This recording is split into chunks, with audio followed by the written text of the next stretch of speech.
estamos agora aqui pela Web Rádio Estação da Luz e também agora pelo Facebook. A Web Rádio Estação da Luz é a rádio que emana paz de Natal para todo o planeta Terra.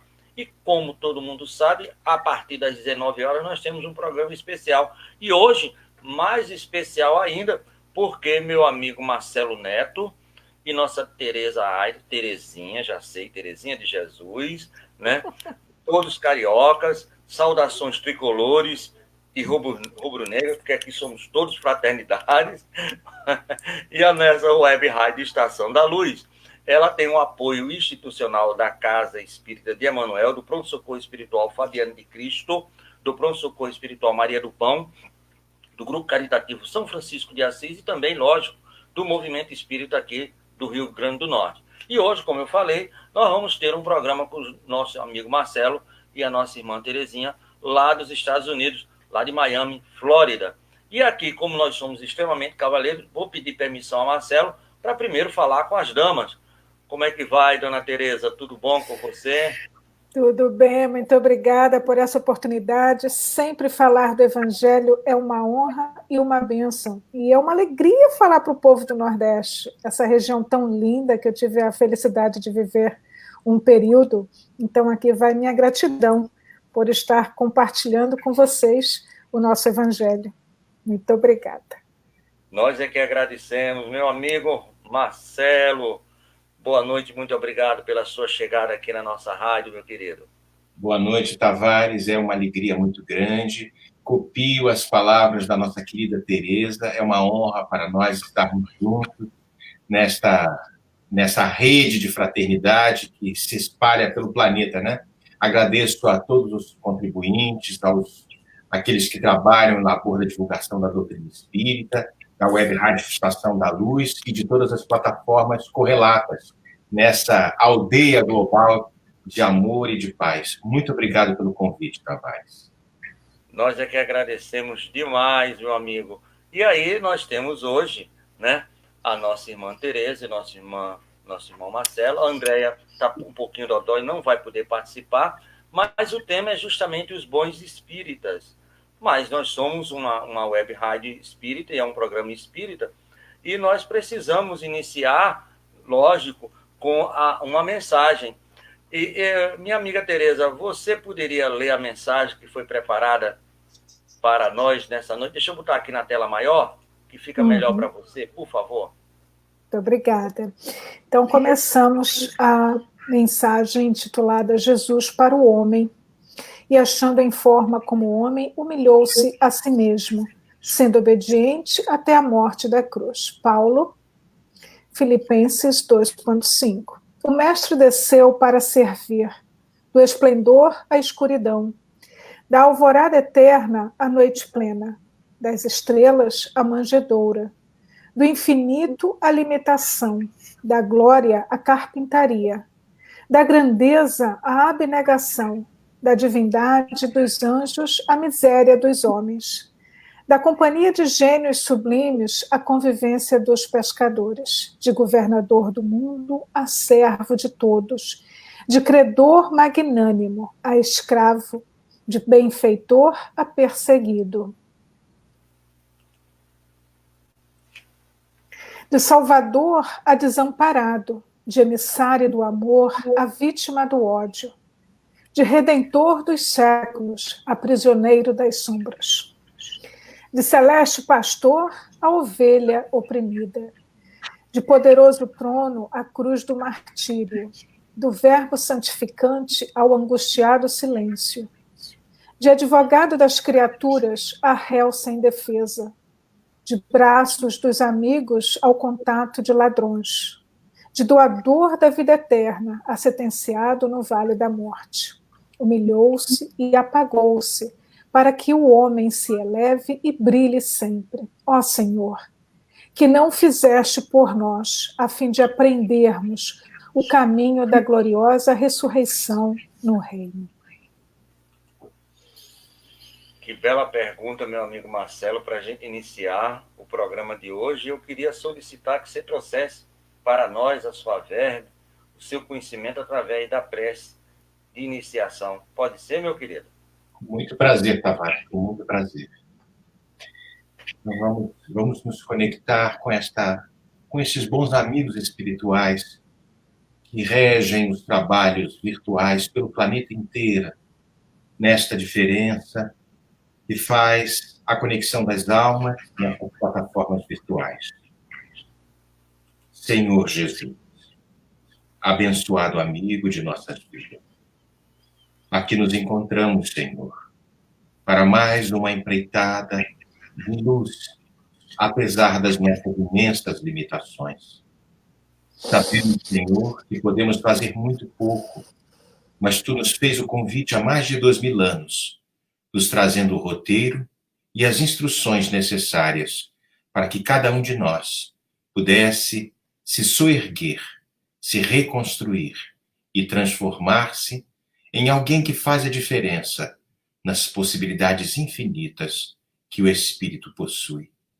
E é nesse sentido, Senhor, que te pedimos para que sustente a nossa fragilidade, nos auxilie e nos ampare na construção de um mundo novo, mas que este mundo novo, Senhor, possa se iniciar na sublime e íntima e intransferível tarefa que cabe a cada um de nós, de auto-verificar-se, para que nesta transformação algo de bom possa ser construído. Sustenta a nossa fragilidade, Senhor, porque se contigo ainda cometemos tantos equívocos, sem a tua presença magnânima, sem o teu verbo solícito e sem o teu evangelho de luz, estaríamos fadados à própria miséria que nos caracterizou todos os séculos passados. E hoje, um pouco melhores, te rogamos. Segue conosco, Senhor. Muito obrigado, Jesus, por essa oportunidade e que assim seja.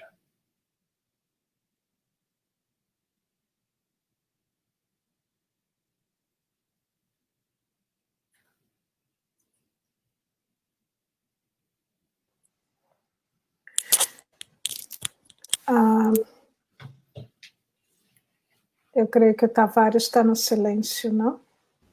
Tá. Belíssima essa sua prece, principalmente com relação à questão que você faz a diferença. Belíssima inspiração. Terezinha, você poderia fazer a leitura do ponto do Evangelho da noite de hoje, por gentileza, minha querida? Com todo prazer.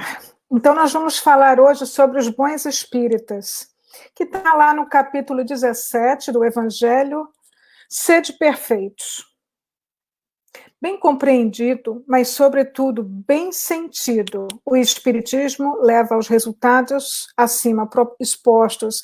É que acima, antes desse item, nós temos o item que fala do homem de bem, que com certeza o Marcelo vai discorrer para a gente, que ele descreve esse item desse capítulo de uma maneira muito linda. Então, leva aos resultados acima expostos, o homem de bem, que caracterizam o verdadeiro espírita como cristão verdadeiro, pois que o mesmo é que outro. O Espiritismo não institui nenhuma nova moral, apenas facilita aos homens a inteligência e a prática da do Cristo, facultando fé inabalável e esclarecida aos que duvidam ou vacilam. Muitos, entretanto, dos que acreditam nos fatos das manifestações, não lhes apreendem as consequências nem o alcance moral. Ou, se apreendem, não os aplicam a si mesmos. A que atribuir isso? Há alguma falta de clareza da doutrina? Não, pois que ela não contém alegorias nem figuras que possam dar lugar às falsas interpretações. A clareza é da sua essência mesma e é de onde lhe vem toda a força, porque faz ir direto à inteligência. Nada tem de misteriosa e seus iniciados não se acham de posse de qualquer segredo oculto ao vulgo. Será então necessária para compreendê-lo uma inteligência fora do comum? Não. Tanto que há homens de notória capacidade que não a compreendem, ao passo que inteligências vulgares, moços mesmos, apenas saídos da adolescência, lhes apreendem com admirável precisão os mais delicados matizes. Provém isso de que a parte do assim dizer material da ciência somente requer olhos que observem. enquanto a parte essencial exige um certo grau de sensibilidade a que se pode chamar maturidade do senso moral. Maturidade que independe da idade e do grau de instrução. Maturidade que independe da idade, porque é peculiar ao desenvolvimento em sentido especial do espírito encarnado. Em alguns, ainda muito tenazes são os laços da matéria para permitirem que o espírito se desprenda das coisas da terra. A névoa que os envolve tira-lhes a visão do infinito, de onde resulta não romperem facilmente com seus pendores, nem com seus hábitos, não percebendo haja qualquer coisa melhor do que aquilo de que são dotados. Tem a crença nos espíritos como um simples fato, mas que nada ou bem pouco lhes modifica as tendências instintivas. Numa palavra, não divisam mais do que um raio de luz, insuficiente a guiá-los e a lhes facultar uma vigorosa aspiração, capaz de lhes sobrepujar as inclinações. Atentem mais aos fenômenos do que à moral, que se lhes afigura sediça e monótona. Pedem aos espíritos que incessantemente os iniciem em novos mistérios, sem procurar saber se já se tornaram dignos de penetrar os arcanos do Criador. Esses são os espíritas imperfeitos, alguns dos quais ficam a meio caminho ou se afastam de seus irmãos em crença porque recuam ante a obrigação de se reformarem, ou então guardam suas simpatias para os que lhes compartilham das fraquezas ou das prevenções. Contudo, a aceitação do princípio da doutrina é um primeiro passo que lhes tornará mais fácil o segundo noutra existência. Aquele pode ser, com razão, qualificado de espírita verdadeiro e sincero, se acha em grau superior de adiantamento moral. O espírito, que nele domina de modo mais completo a matéria, dá-lhe uma percepção mais clara do futuro. Os princípios da doutrina lhe fazem vibrar fibras que nos outros se conservam inertes. Em suma, é tocado no coração, pelo que de inabalável se lhe torna a fé. Um é qual músico que alguns acordes bastam para comover, ao passo que outro apenas ouve sons. Reconhece-se o verdadeiro espírita pela sua transformação moral e pelos esforços que emprega para domar suas inclinações más. Enquanto um se contenta com seu horizonte limitado, outro que apreende alguma coisa de melhor se esforça por desligar-se dele e sempre o consegue, se tem firme a vontade. É lindo esse trecho, não? E nos dá aqui todo o direcionamento de como realmente nos tornarmos bons espíritas. É verdade. Muito belíssimo. Marcelo, eu só queria lhe pedir uma coisa. Traga aí a sua verve, o seu conhecimento, porque esse texto daria um programa ao menos de umas 5 horas. A gente vai ter que fazer isso em um pouco mais de 1 hora. Mas é maravilhoso esse texto. Por favor, desfile aqui com o seu conhecimento pela nossa web rádio Estação da Luz. Muito obrigado. Muito obrigado, Carlos. A mensagem que Teresa trouxe, que está aí no capítulo 17 do Evangelho segundo o Espiritismo, e, se não me engano, é o item 4, né, os bons espíritas, a mensagem que o antecede é exatamente a questão do homem de bem. Esse desafio que nos convida todos os dias a reavaliarmos as posturas diante de uma possibilidade muito maior que as cortinas se abrem dia a dia para cada um de nós. Nós enfrentamos, sem dúvida, momentos muito delicados. A sociedade atual vive uma experiência inédita, embora outras pandemias tenham nos acometido ao longo dos séculos. Mas está ali na pergunta 737 do Livro dos Espíritos, a pergunta que Kardec faz aos bons amigos espirituais, aos bons espíritos, qual o motivo destes flagelos destruidores? E aí ele vai trazendo exatamente um processo de aceleração do progresso, desse progresso íntimo, né? Porque Deus permite que estes flagelos destruidores ocorram, para que a humanidade progrida, o que levariam séculos, agora em alguns anos isto se faz necessário, com estes impulsos que ocorrem, às vezes muito complexos. E aí, fazendo uma análise dessa pergunta 737 do Livro dos Espíritos, e aí trazendo a 738, que é a continuação, Kardec vai e nos traz, mas não teria uma outra maneira de Deus utilizar-se de alguns mecanismos, algumas situações, para que a humanidade pudesse adiantar-se? E aí a resposta dos bons amigos espirituais é magistral.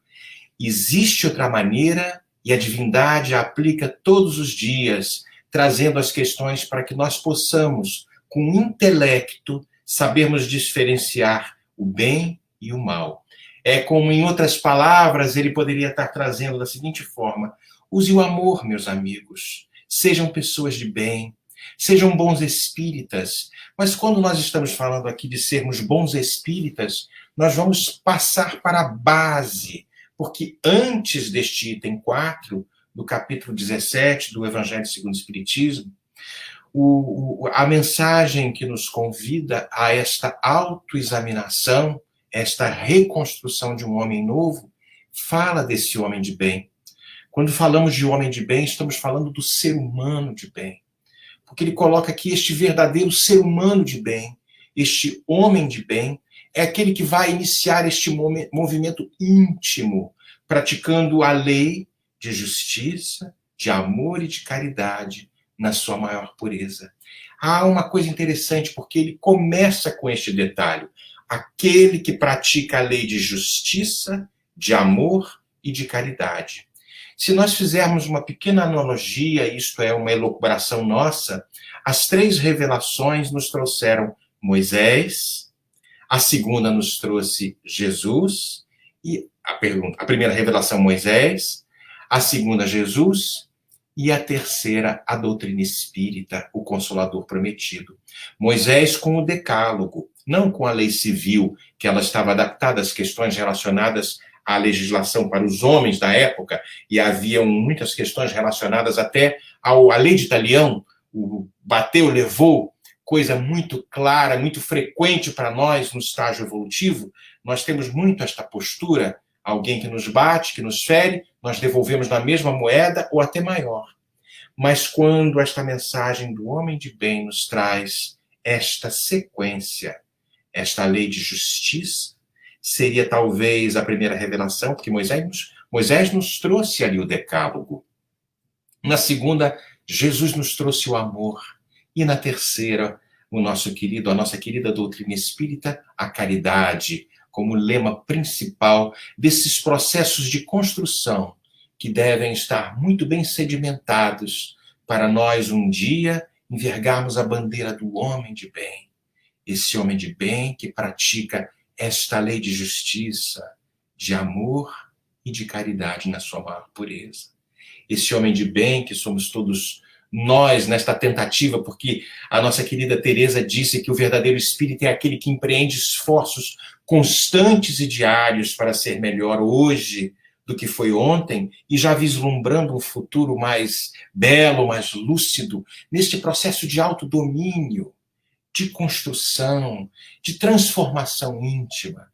Este homem que vai interrogar a sua consciência sobre os seus próprios atos. Ele vai perguntar a este ser humano diferente, que devemos ser todos nós, se não violamos esta lei, se não cometemos mal, se fizemos tudo bem que podíamos, que está à nossa disposição, que está ao nosso alcance. Porque Deus não quer que nós conquistemos o universo, o planeta. Deus quer que sejamos estas pessoas conscientes no universo em que estamos circunscritos. Ele não nos cobra grandes coisas. Ele nos cobra que possamos praticar esta lei, esta caridade como era entendida por Jesus, como está ali na pergunta 886, a benevolência para com todos, a indulgência para com as imperfeições alheias e o perdão das ofensas. Vejamos que é um tripé. São 3 vetores que apontam para o centro de convergência, que é a caridade. Benevolência, A origem da palavra benevolência vem de benevolere, a bondade que está em volição, a bondade que está indo em encontro a alguém. A indulgência, e ela se divide em duas partes. O inde interior, dulgência vem do dulcere, do latim, a doçura. Aquele que tem indulgência para com as imperfeições alheias, conhecedor também das suas limitações, das nossas limitações, porque da nossa parte também necessitaremos de indulgência para as nossas imperfeições e o perdão das ofensas. Esta palavra originária do latim, o perdonare, perdão. Todos que perdoam, eles fazem um périplo em torno de uma ação de doação. Aquele que faz um perpalso, percorrer, perpassar, esse prefixo per nos traz, faça uma volta completa em torno do ato da doação. Doe-se um pouco mais. Perdoe, perdonare. E aí a gente vai percebendo que este amor precisa ser doado de uma forma mais ampla. Nestas análises muito singelas que aqui estamos tentando compartilhar, vamos percebendo que este trabalho do homem de bem, destes bons espíritas que todos nós tentamos ser, é um trabalho diário, é um trabalho de dia a dia. Nesse processo do conhece-te a ti mesmo, como é ali a resposta muito conhecida da pergunta 919 do Livro dos Espíritos. É Santo Agostinho que responde a Allan Kardec quando ele pergunta qual o meio prático de se melhorar e resistir às tentações, os arrastos que ainda nos caracterizam, que ainda somos deixados a levar, nesse processo de autoconhecimento. E aí, no desdobramento da pergunta, Santo Agostinho nos fala e nos traz uma fórmula prática, fácil de ser utilizada por todos nós, que já nos esvaziamos deste ego, desta prepotência que muitas vezes nos caracteriza de uma forma tão pujante, tão imponente ainda, este poto chucro que somos todos nós, analisando, passando em revista a nossa vida, o que cometemos, as nossas ações durante o dia, vamos percebendo onde eu preciso ser mais benevolente, quem eu preciso ser, com quem eu preciso ser mais indulgente e aonde eu preciso perdoar. Nas ofensas que muitas vezes cometemos em pequenas ofensas ao longo do dia. Este verdadeiro homem de bem, que vai autoexaminar-se, ele tem fé em Deus, ele tem fé na sua bondade, ele tem fé na sua justiça, na sabedoria divina, porque sabe que ele é onisciente, onipotente, supremamente bom e justo. E tudo que alguém, que não é nem alguém, porque filosoficamente falando, Deus não é um ser, Deus é, sempre foi e sempre será. Por isso ele é a causa primária de todas as coisas, a inteligência suprema. Suprema significa que nada existe além dele, sendo bom e justo, e supremamente bom e infinitamente grande, tudo que faz está destinado a ter sucesso, a ter plenitude, a ter paz. As suas criaturas são fadadas a serem estes homens de bem. Tendo fé neste Pai amantíssimo, envergam a roupagem desta construção de bondade que precisamos possuir, e ainda estamos tão distantes. Somos aqueles que buscam a justiça nesta sabedoria divina. Sabemos que nada acontece a cada um de nós sem a permissão de um plano divino, e desta forma nos submetemos em todas as coisas à vontade suprema. Este homem de bem, ele tem fé no futuro, porque ele coloca muito mais importância aos bens espirituais do que aos bens temporais, que são meios e importantes, mas eles não são fim. Sabe que todas as vicissitudes da vida, todas as dores, todas as decepções são provas ou até expiações necessárias para este processo de crescimento. E este homem de bem, estes bons espíritas vão aceitar estas situações sem murmurar. E nós não estamos falando aqui de passividade e nem de masoquismo, porque o Espiritismo nos convida a uma atitude de ação, nunca de reação. E às vezes a ação é fechar a boca, é dar a outra face, sem que isso esteja compreendido, que nós nos deixamos ser mortos ou vilipendiados de uma forma como as leituras do Velho Testamento nos convidavam. A leitura que temos aqui a trazer é de que dar a outra face significa segura o ego que ainda nos caracteriza e permite às vezes que um tolo fale para que nós possamos, com esta indulgência para com as imperfeições alheias, nos posicionarmos numa posição do verdadeiro cristão, do verdadeiro espírita, como Teresa nos trouxe, que na verdade são a mesma coisa. Este homem de bem, tentando se reconstruir e possuído por um sentimento de caridade profunda, de amor ao próximo, faz o bem pelo bem, sem esperar recompensa, paga o mal com o bem, toma a defesa do fraco contra o forte e sacrifica sempre o seu interesse à justiça. Quando eu leio esta passagem do homem de bem, que está ali no capítulo 17, no item 3, aquilo me emociona, porque me descubro ainda tão distante destas virtudes, que também estão ali muito bem assinaladas no capítulo 17 do Evangelho segundo o Espiritismo, estas virtudes que estão por ser construídas dentro de cada um de nós e transformadas em forças ativas para que nós possamos fazer uma mudança de postura diante de tanta diversidade, de tantos obstáculos, de tanta dicotomia que o nosso planeta tem experimentado.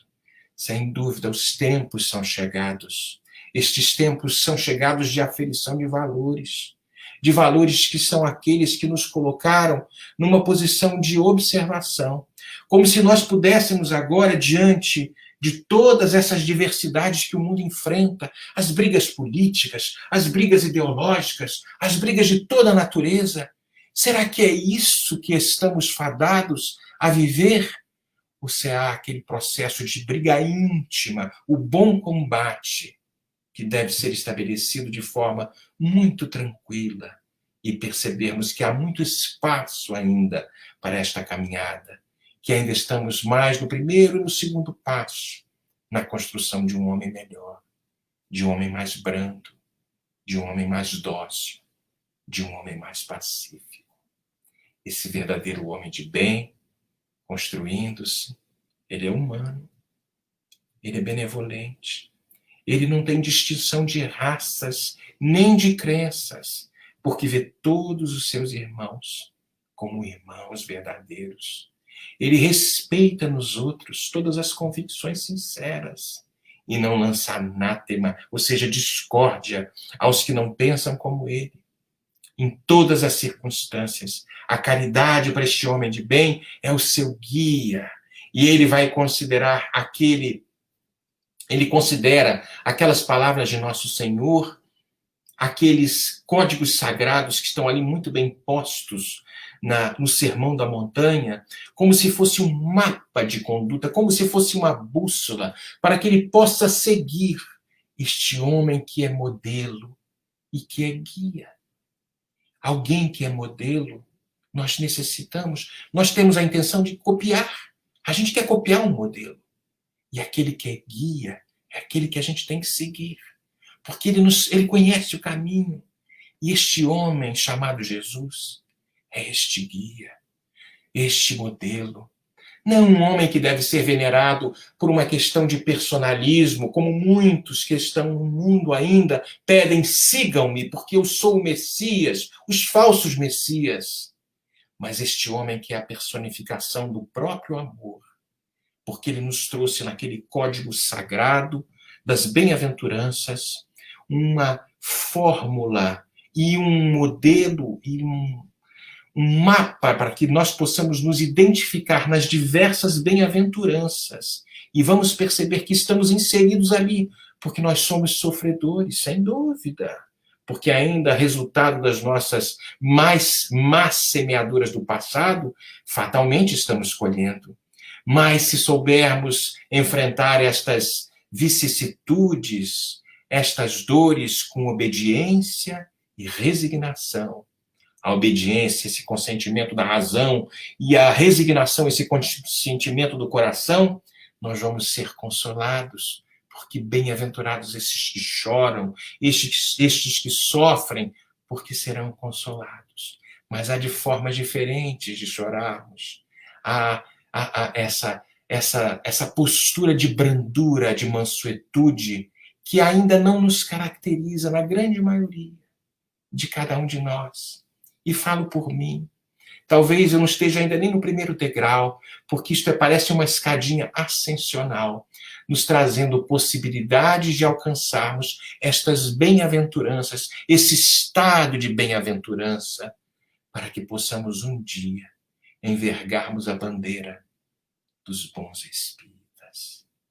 Esses bons espíritas que Teresa nos trouxe com uma leitura tão apropriada. Eles não têm ódio nem rancor, não têm desejo de vingança. E, a exemplo de Jesus, perdoam e esquecem as ofensas e se lembram somente dos benefícios. E é interessante quando a gente fala assim, não esquece, ele esquece as ofensas. Lógico que esse processo de esquecer as ofensas não é uma amnésia, porque nós lembramos do mal que foi feito, mas nós trazemos um outro tipo de peso. Aquele que é um homem de bem reconhece que foi feita uma atitude, que foi um desvio, que sofremos, muitas das vezes, consequência das nossas ações pretéritas, equivocadas, e esta lei nos convida à mudança de postura para saber como reagimos àquilo que um dia proclamamos. E aí, percebendo-se os verdadeiros ensinamentos de amor, já estão ali muito bem sedimentados, enraizados neste homem de bem, neste bom espírita que se constrói a todo dia.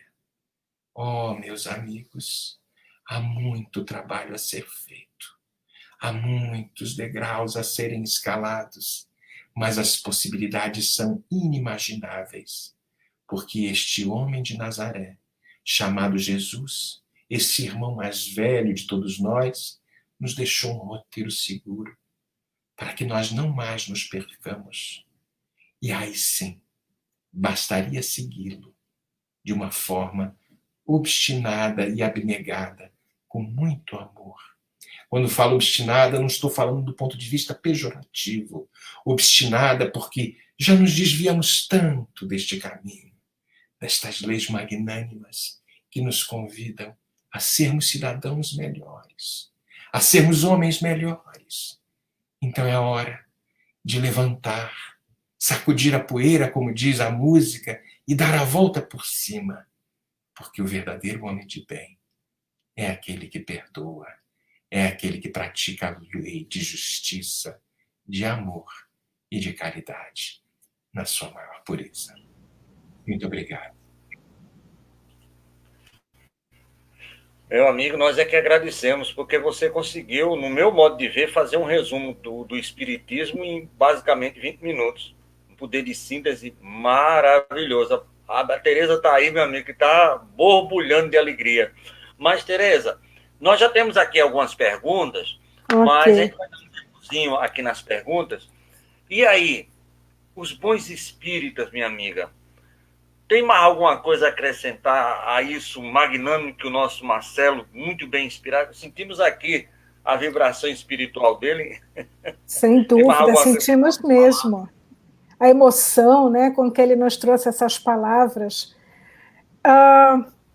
Kardec é perfeito da forma que ele organiza o livro. Então, ele nos fala, ele nos traz o homem de bem, ele fala do esforço que o homem de bem tem que fazer, e aí ele, para transformar as suas más inclinações, e aí ele passa para os bons espíritas.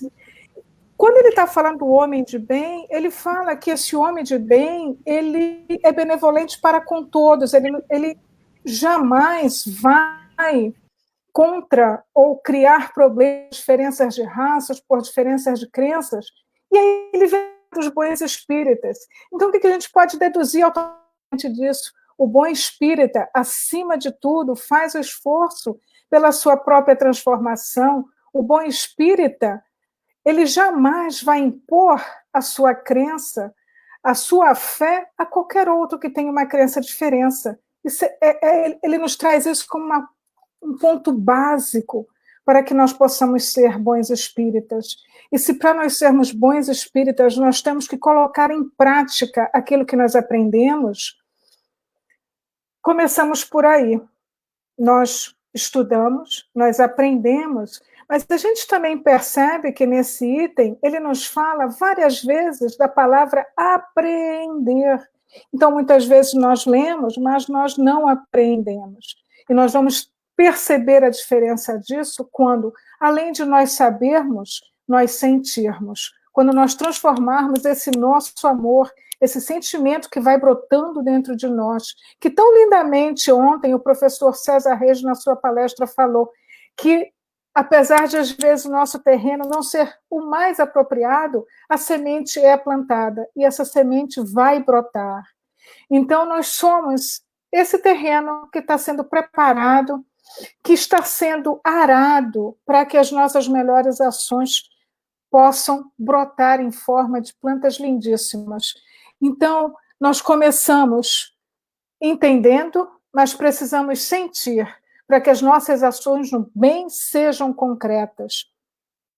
E a primeira ação que nós percebemos é justamente essa, de aceitar os outros como são, com as suas crenças, com as suas diferenças acima de tudo. E eu acho que nesse momento é imprescindível que nós disso, para que nós não pensemos que o fato de nós sermos espíritas, o fato de nós estudarmos, nos coloca acima de qualquer outro ser humano, de forma alguma.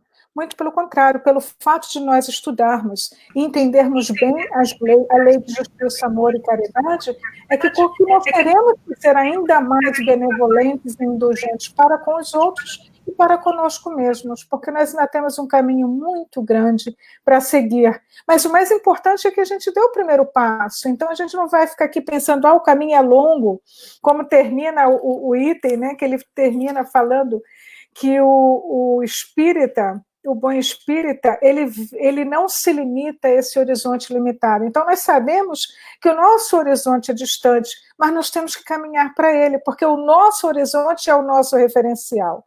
Então, isso nos dá força, mas jamais nos dá a prepotência de achar que nós sabemos mais do que o outro.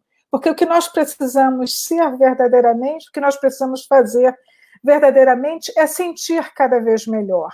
É ter um pensamento cada vez melhor, no sentido de nos conectarmos com os nossos irmãos em humanidade. Quando nós sentirmos isso, quando isso for natural em nós, nós teremos apreendido e sentido toda a grandeza da doutrina espírita.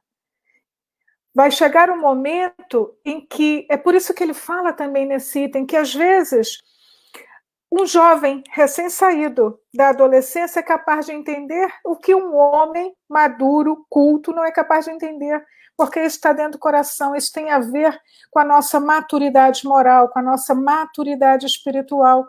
E isso não se restringe à nossa idade cronológica. Quantas vidas nós já passamos? Muitos de nós já passamos por esses ensinamentos, já passamos por situações na vida que nos ensinaram a sermos melhores pessoas. Então, nós não fazemos o bem quando nós nos tornarmos bons. Nós seremos bons fazendo o bem. Então, é o trabalho que realmente, servindo ao nosso, que nos transforma em melhores pessoas, em melhores seres humanos, porque a convivência com aquele que sofre nos faz ver o quanto de bom nós temos, quantas coisas boas nós temos, quantos gratos teremos que ser. E aí nós vamos tendo a possibilidade de avaliar e de parar para checar, né, dentro de nós aquilo que precisa ser transformado, mas também entendendo que leva tempo, não é? Detalhes, dificuldades que nós temos por tantas encarnações, nós não vamos mudar da noite para o dia. Mas, novamente, ele fala no item O Homem de Bem sobre o esforço. E ele vem falar novamente no item Os Bons Espíritas, o esforço que nós fazemos a cada dia para transformar as nossas más inclinações. Então, a certeza é que a sementinha está plantada. E ela vai brotar, mas aí a gente precisa colocar um adubozinho de coração, um adubozinho de compreensão, molhar com uma certa frequência para que essa planta brote forte, firme e enfrente qualquer tempestade. Marcelo, gostaria de complementar. Lógico, Marcelo, está aberto. Interessante isso que a Tereza trouxe, e é muito bonito isso, Tereza. Nós temos esse jargão muito cultuado e muito falado no movimento espírita, como se o espírito tem as duas asas, da intelectualidade e da moralidade, né? Que elas vão dando aos pouquinhos, nesta construção deste homem de bem. E aí eu me lembro da pergunta 780 do Livro dos Espíritos, que ele fala: o progresso moral vai acompanhar sempre o progresso intelectual? Aí ele diz que decorre deste, mas nem sempre o segue imediatamente. Aí Kardec vai elaborar mais um pouquinho, ele desmembra, vai para o item A, o 780A, alguma coisa assim. Mas então como é que pode o progresso engendrar, o progresso intelectual engendrar o progresso moral? Aí a resposta que os espíritos fazem: fazendo compreensíveis o bem e o mal. O homem, então, ele pode escolher, né? Ele coloca que o desenvolvimento do livre-arbítrio vai acompanhando o da inteligência e vai aumentando a responsabilidade dos nossos atos. Ou seja, esse progresso intelectual vai engendrando através de um processo cognitivo e vai nos convidando aos processos de fazer o bem, porque todas as vezes que nós fazemos o mal, de uma forma intelectiva, nós percebemos: opa, não está dando certo, porque a colheita foi feita, a semeadura foi feita, e a colheita começa a voltar. E os resultados são equivocados, são negativos. E aí, por intelectualidade, por inteligência, eu percebo: se eu mudo a minha forma de me comportar para com o próximo, eu vou colher coisas boas. Talvez esse primeiro movimento, né, Tereza, ele não seja assim tão amplo e que não saia do coração, mas vai engendrando as possibilidades desse despertar da consciência, porque nós somos criaturas de Deus. Com este amor aí latente, aí o homem de bem que você fala, Terezinha, que você trouxe os bons espíritas, começa a perceber: paga o mal com o bem, olha no próximo e busca as coisas boas que ainda se possui e distribui sem esperar paga. Aí a gente vai percebendo que esta semeadura constante será um dia, como dizia o nosso Chico, o nosso advogado em algum momento, em algum local, em alguma vida lá na frente. Ali Emmanuel que falava isso, perdão. E aí a gente vai percebendo que fazer o bem nos traz, nos eleva de uma condição de miserabilidade, nos tira do início e nos projeta para o futuro, nesta construção desse homem especial, deste ser melhor, desses bons espíritas. Muito bom, muito bom.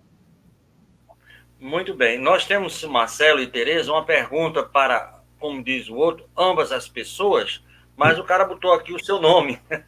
Marcelo, o que é ser um bom espírita, sendo ainda espíritos imperfeitos? Meu amigo Júnior, aqui de Nova Parnamirim. Essa é a pergunta que está aí no ar para você e para nossa irmã Tereza. Eu responderia... Você quer responder, Terezinha? É para eu responder ou para a Tereza? Ficou mudo. Ok. Acho que podemos complementar um ao outro, né? Perfeito. Pode um e o outro ficarem falando. Faça aí um bate-papo, sem problema. Um passa um pouquinho, o outro faz, sem muita distinção. Perfeito. Eu começo, Terezinha? Eu posso começar, então. Nós Imperfeitos nós somos, mas uma coisa não invalida a outra, porque, novamente, ele fala sobre o nosso esforço. Então, cada vez que nós estamos dando o nosso melhor, fazendo um esforço maior para que realmente possamos nos transformar e colocar em prática o que nós aprendemos, colocar em prática os ensinamentos de Jesus, nós já estamos sendo bons espíritas. Nós não somos perfeitos, mas nós somos sim.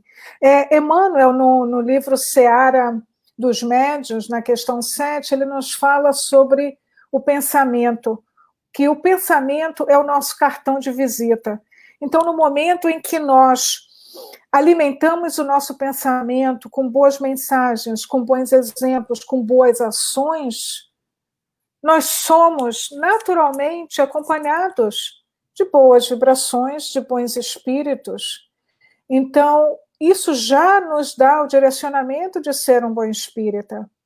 Ser capaz de, mesmo nos momentos das quedas, porque nós ainda vivemos nesse alto e baixo, né? Nós temos ainda momentos de muita oscilação, dias que acordamos super bem, nós temos as melhores vibrações, enviamos os nossos melhores pensamentos para todos os nossos irmãos de humanidade. Mas tem dias que nós acordamos um pouquinho mais para baixo, né? Então, já não temos a mesma paciência, a mesma compaixão. Então, vivemos nessa oscilação. Mas a tendência é estarmos, quanto mais nós alimentamos os nossos pensamentos com boas leituras edificantes, com o Evangelho, com os ensinamentos de Jesus, e praticamos isso, a tendência é nós estarmos mais tempo no alto e cairmos com menos frequência. Esse é o exercício do bom espírita, o exercício diário de se sobrepor às fraquezas que ainda existem dentro de si. E é um exercício que todos nós fazemos sem exceção. Marcelo, você poderia complementar?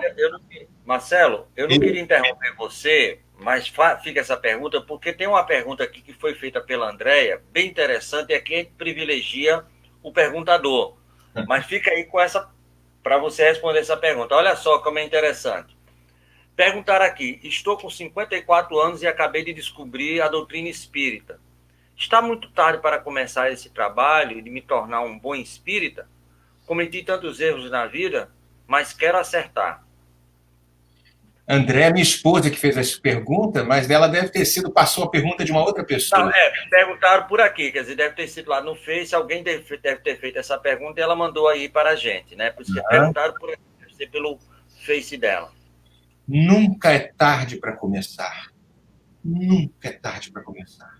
A pergunta 171 do Livro dos Espíritos, Allan Kardec pergunta em que se baseia o dogma da reencarnação. Veja que ele utiliza uma palavra interessante, dogma, e nós da doutrina espírita fugimos dessas questões dogmáticas. Mas Kardec nos traz como dogma, como verdade inconteste. Em que se baseia o dogma da reencarnação? Esta verdade biológica que é o processo de reencarnação. Um pai nunca fecha a porta para um filho que verdadeiramente se arrepende. É um trecho da resposta da pergunta 171, nos dizendo que as possibilidades são imensas e sempre as portas estarão abertas, significando dizer que vai caber a cada um de nós antecipar este processo de plenitude ou postergá-lo nesses incontáveis processos reencarnatórios. O que eu te diria, meu amigo, minha amiga, comece já. Não importa se você acha que começou tarde, nunca é tarde. Se você já fez essa pergunta, já está ingressada nos estudos espíritas e nesse processo de autodescobrimento, isso já é um excelente caminho. A intenção vale muito e você já tem esta intenção da auto-melhora. Numa das parábolas muito bem escritas, a parábola quando Jesus vai convidando os seus diversos trabalhadores, o senhor da vinha convidando os diversos trabalhadores, e um grupo final ele falou, ok, estão convidados também, no final receberão o mesmo salário. O que significa dizer isto? Se você começou hoje, ou se aqueles que começaram há muitos anos atrás, não importa se o teu esforço, se a tua dedicação nesses processos de autotransformação, analisando-se com consciência, com doçura, mas com energia íntima para o bom combate, eu tenho certeza que você já está muito na frente de tanta gente que já está há anos e anos inseridos nesta doutrina abençoada. E todos nós teremos aflições. Está ali no Evangelho de João, no capítulo 16, versículo 33, que eu sei de memória.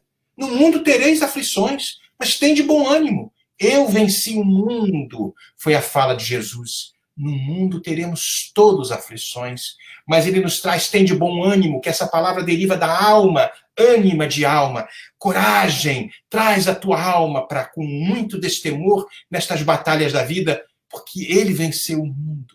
Não é esse mundo das corporações, o mundo da materialidade, muito importante e tem o seu valor, mas ele venceu esse seu mundo interno.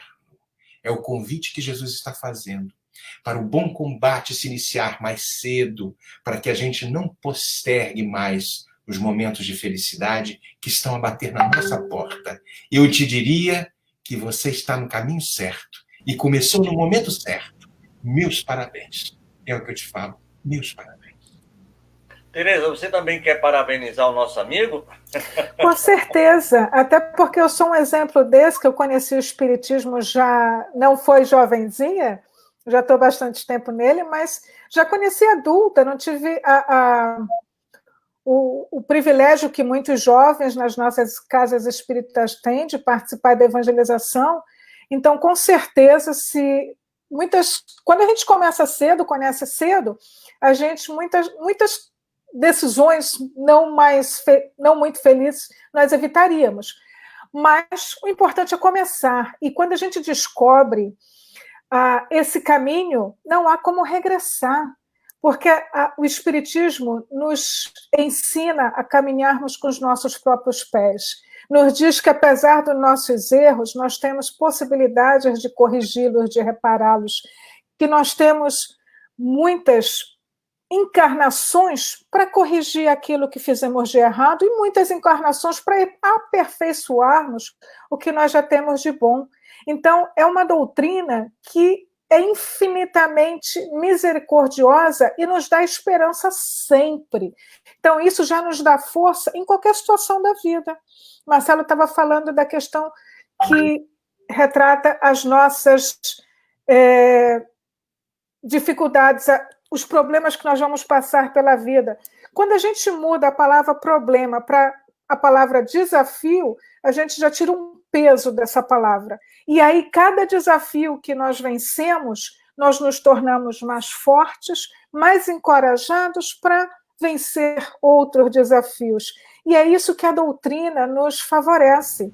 Inclusive, com tantos exemplos que a gente vê na literatura espírita, quantos livros, quando nós lemos André Luiz, que nós nos identificamos com ele, né, na nossa pequenez, e nós vemos, nós acompanhamos o progresso dele no livro Nosso Lar, e nós pensamos, poxa vida, ele estava lá na dificuldade que nem como nós estamos, e ele venceu. Se ele venceu, eu também posso vencer, não é assim? Então, essas mensagens nos encorajam a lutar, a trabalhar nessas dificuldades interiores que nós ainda temos. E nós vamos cair muitas vezes, mas o importante é levantar, como disse o Marcelo antes, sacudir a poeira e dar a volta por cima. Né? E nós vamos encontrar outras dificuldades, vencer e vencer. Estava certo, né? Mas, meu amigo Marcelo, tudo bem, o cara está com 54 anos, perfeito, certo? Eu quero estudar o Espiritismo, mas o cara é inglês. Como é que está aí as obras traduzidas do nosso português? Lógico, o Livro dos Espíritos é francês, né? Mas as obras de Chico Xavier, do Divaldo, é em português. Como é que anda aí? Eu sou americano, eu não sei falar português, né? Nem muito espanhol. Como é que anda aí, no caso, para esse cidadão que perguntou agora, essas traduções já estão traduzidas, eu sei com certeza, o livro do Pentateuco, do Chico Xavier. Como é que anda aí nos Estados Unidos, aí no estado da Flórida, essas traduções? Tem alguma coisa que você possa acrescentar? Isso é uma pergunta interessante, porque, de fato, há algumas décadas atrás, há uns 30, há uns 20 anos atrás, 25 anos atrás, pouquíssima literatura existia, praticamente nenhuma, traduzida ao inglês.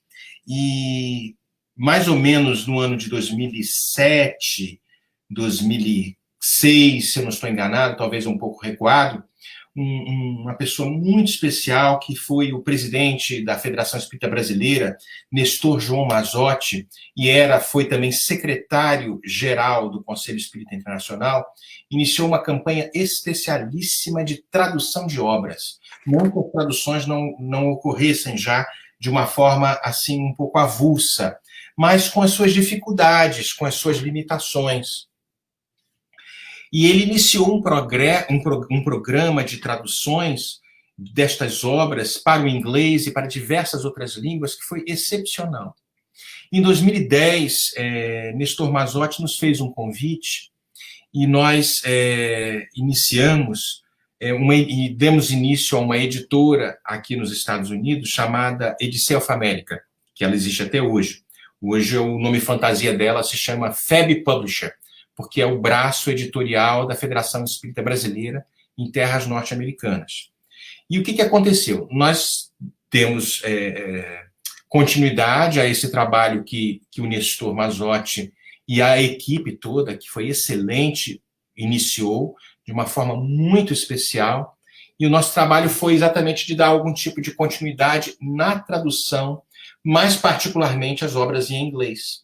Mas o Nestor fez um cabedal de um programa de tradução e contratando tradutores profissionais nativos do país e outros conhecedores da doutrina espírita, porque os nativos, às vezes, não tinham conhecimento espírita e precisavam ser assessorados por estes que tinham conhecimento profundo do espiritismo. E esse trabalho foi feito de uma forma extensa, muito grande, através da FEB e do Conselho Espírita Internacional naquela época. De uma forma muito tímida, abraçamos a tarefa também, unimos as forças, as editoras foram formadas aqui em terreno norte-americano, mais particularmente aqui em Miami, e o trabalho continuou. Hoje nós temos mais de 350 obras traduzidas em diversas línguas. Toda a codificação está traduzida ao inglês e a outras línguas também. Toda a coleção da Vida do Mundo Espiritual de André Luiz estão traduzidas ao inglês. Os romances de Emmanuel estão todos traduzidos ao inglês. Várias e várias obras estão traduzidas ao inglês. E há um fato, Tavares, muito interessante. Em 2014, e nós iniciamos também a mesma empreitada para as obras do Divaldo. A Leal, a Livraria Espírita Alvorada, editora, em Salvador, num trabalho em conjunto com a editora que criamos aqui, chamada Leal Publisher. São duas entidades separadas, para que a gente não faça a mistura. Cada um é cada um. Sei. Então, o Divaldo, junto com a equipe, nos possibilitou a oportunidade de fazermos a formatação, a editoração de alguns livros, a tradução, perdão, de várias obras do Divaldo, da lavra do nosso querido Divaldo, e elas estão saindo pouco a pouco. Já tem uma grande quantidade de obras traduzidas ao inglês, através da Leal Publisher, que é a editora aqui. E tem a FEB Publisher, que é o braço editorial da FEB. E o fato curioso que eu queria trazer para você é que no ano de 2014, nós estávamos num evento em Salvador, ali da Encontro Fraterno, que o Divaldo promove todo ano. Né? Esse ano não vai haver por causa da pandemia.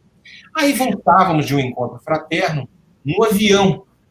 Aí conversávamos, eu e a Andréia, a respeito de, poxa, essas obras já estão traduzidas, de uma excelente qualidade. Será que nós não poderíamos nos aventurar em alguma empreitada um pouco mais ousada?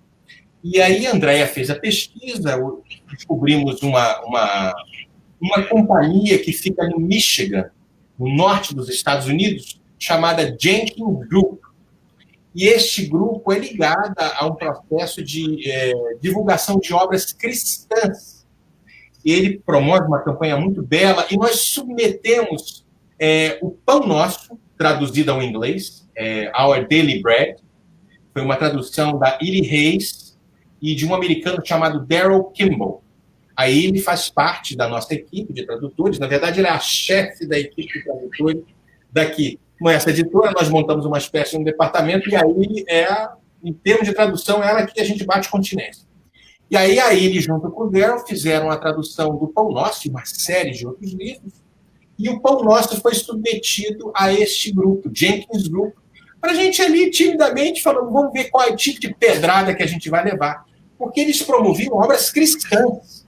Embora o espiritismo seja cristão, mas existem ainda esses ranços, a má interpretação, a confusão que as pessoas têm com relação ao espiritismo.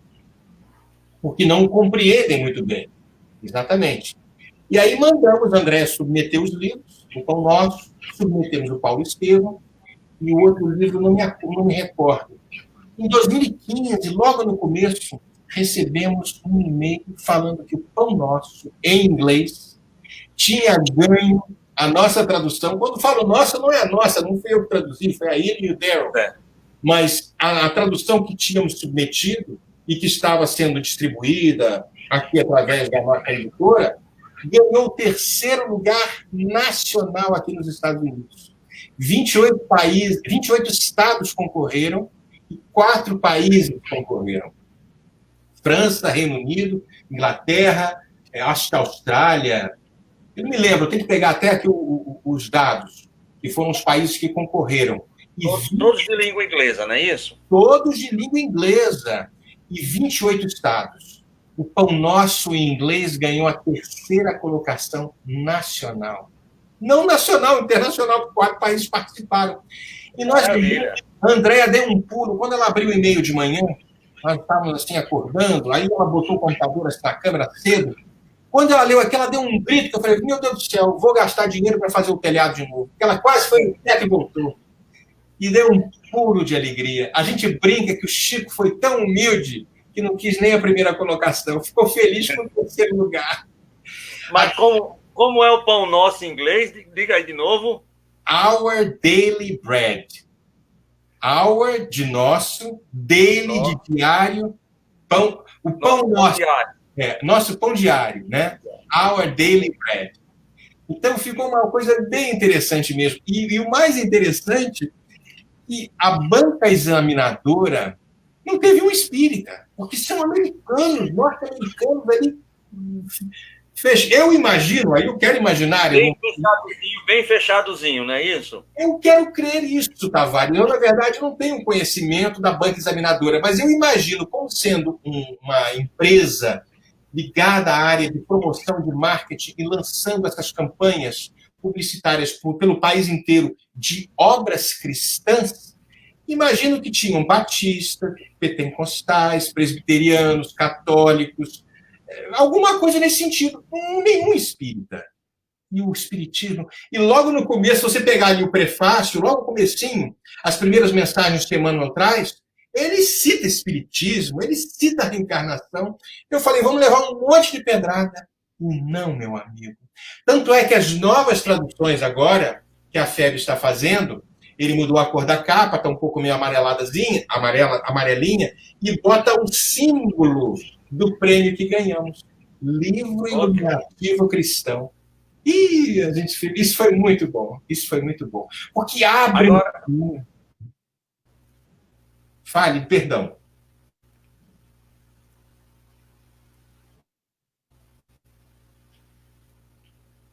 Eu não estou te escutando. Tá vendo uma falhazinha aqui da internet?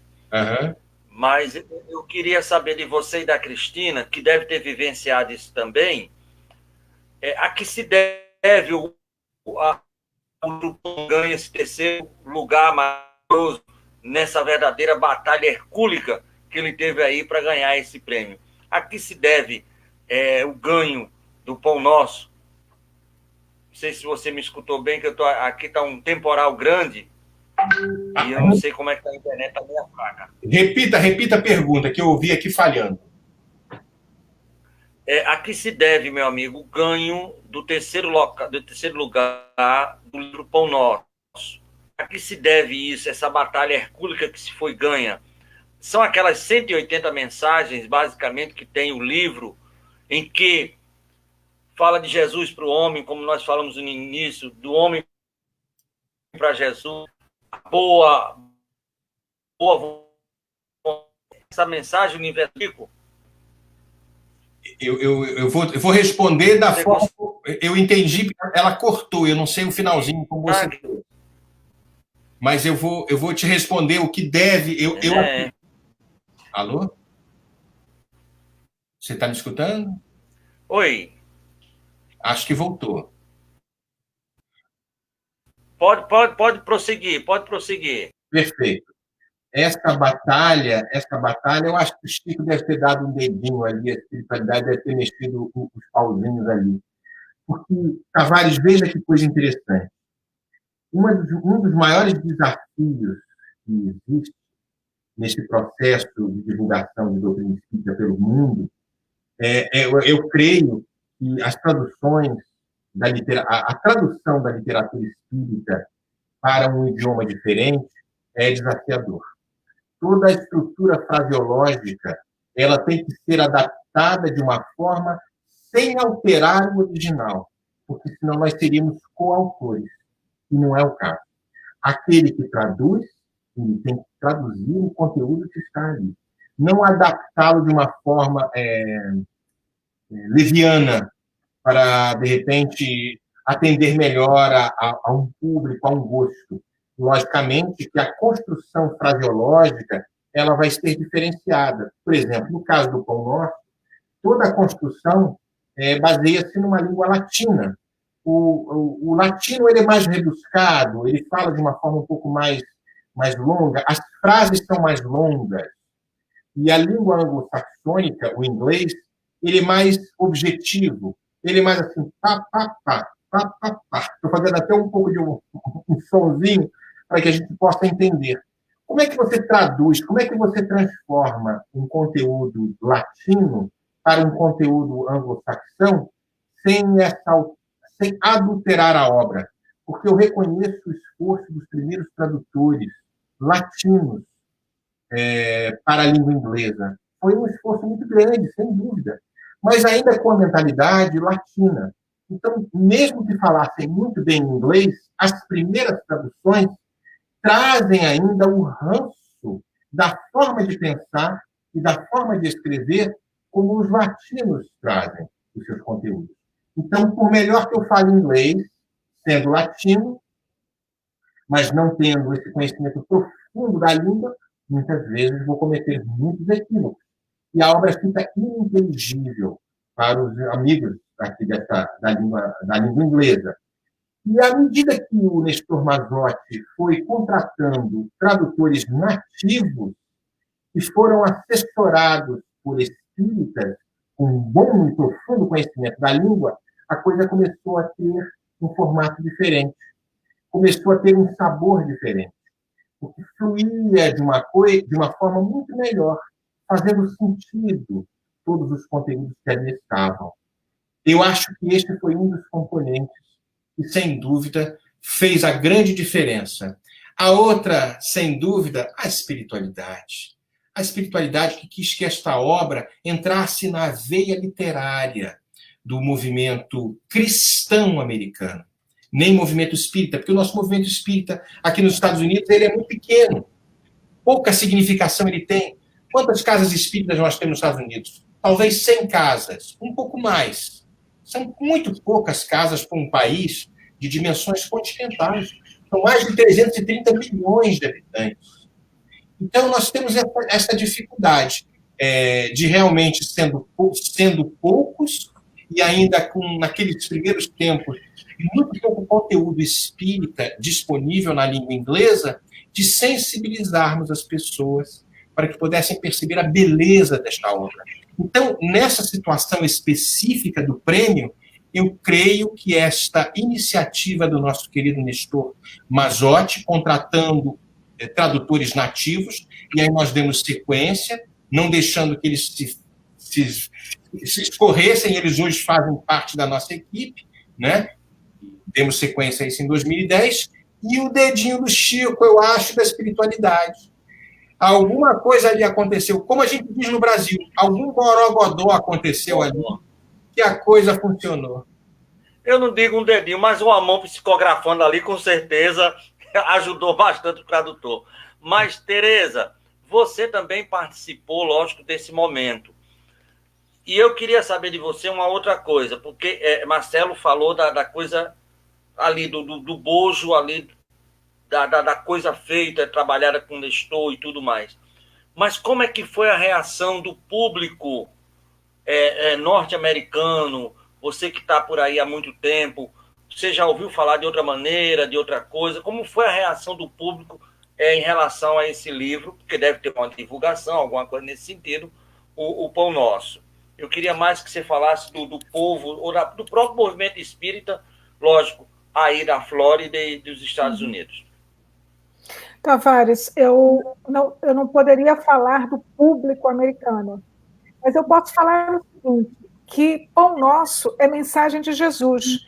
Então, o evangelho precisava chegar com essa clareza para o público americano.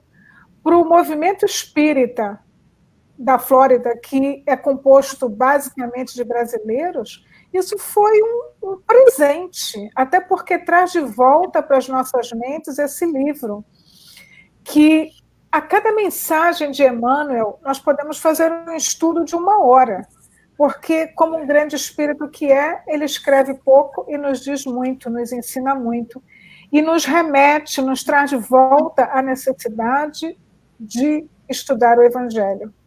Bem pouco tempo eu estava lendo uma obra, um livro que tem entrevistas de Dona Ivone... Do Amaral Pereira. Dona Ivone Pereira, e ela fala isso, que ela... Dr. Bezerra dizia para ela que nós espíritas precisávamos ler o Evangelho, que nós espíritas precisávamos conhecer melhor os ensinamentos de Jesus. Então, esse prêmio, eu diria que é um prêmio para todos nós, porque nos traz de volta a lembrança, a necessidade de estudar o Evangelho. E Emmanuel traz a explicação que muitas vezes é o que nós precisamos.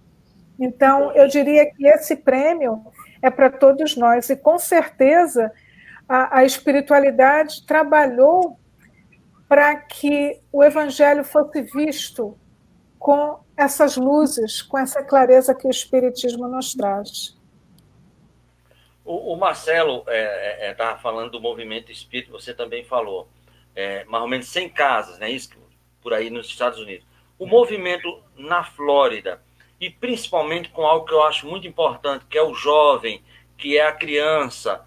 Aí nós temos o departamento, aí você começa, e o Marcelo dá uma pinçada, já que ele é o presidente da federação, mas principalmente com o jovem. Você tem trabalho com a juventude, como é a juventude aí em relação ao espiritismo, quantas casas nós temos na Flórida, mais especificamente em Miami. Vamos começar a falar um pouquinho do movimento espírita nos Estados Unidos, depois desse prêmio de 2015 maravilhoso, não é isso, Marcelo? Isso. É isso, Ana Tereza. Vamos começar com Tereza, depois conclui com o Marcelo. Eu começo com a evangelização, que a evangelização realmente é o que nós temos, que nós cuidamos com tanto carinho, porque, como o Marcelo falou quando estava explicando a tradução do livro, nós ainda pensamos em português e traduzimos literalmente para o inglês, o que na mente nativa muitas vezes não faz sentido. Então, são os nossos jovens que vão levar verdadeiramente o espiritismo para a cultura nativa americana. Então, além de nós termos a obrigação de lembrarmos ou de levarmos a esses jovens que são espíritos imortais e que a sua vida tem que ser conduzida com essa mentalidade para que eles possam fazer as melhores escolhas, eles serão, no futuro, os continuadores desse trabalho em solo americano. Então, a Federação Espírita da Flórida, agora, junto com o CYC, que é um comitê que trabalha junto à evangelização, para os jovens foi criado um projeto, que é o Youth Live. Então, são aulas online que estão acontecendo durante o período de pandemia e deve se estender depois desse período, em que recebe jovens de todo o país e de fora do país. Nós tivemos a primeira aula na semana passada e, para nossa felicidade, tinha jovem até da Austrália, então, da Inglaterra, e isso nos traz uma alegria muito grande, porque nós vemos que os jovens estão chegando. Todas as casas espíritas da Flórida têm o trabalho de evangelização infanto-juvenil, e o melhor de tudo é que, no início, a evangelização era tipo assim, os pais iam assistir a palestra e a evangelização funcionava como um local para cuidarem das crianças. E hoje, graças a Deus e ao trabalho ao longo desses anos, essa mentalidade mudou. Então, os pais sabem que as crianças estão ali para serem evangelizadas verdadeiramente. Então, o trabalho é ativo. Nós temos, como membros da federação, nós temos 15 casas e todos participam efetivamente nesse trabalho de evangelização. E com todo o cuidado, com toda a seriedade que o tema merece, não é? Realmente são as nossas crianças, os nossos jovens que vão dar continuidade ao trabalho e, mais importante do que isso, com essa orientação farão melhores escolhas e tenham a chance de serem mais felizes.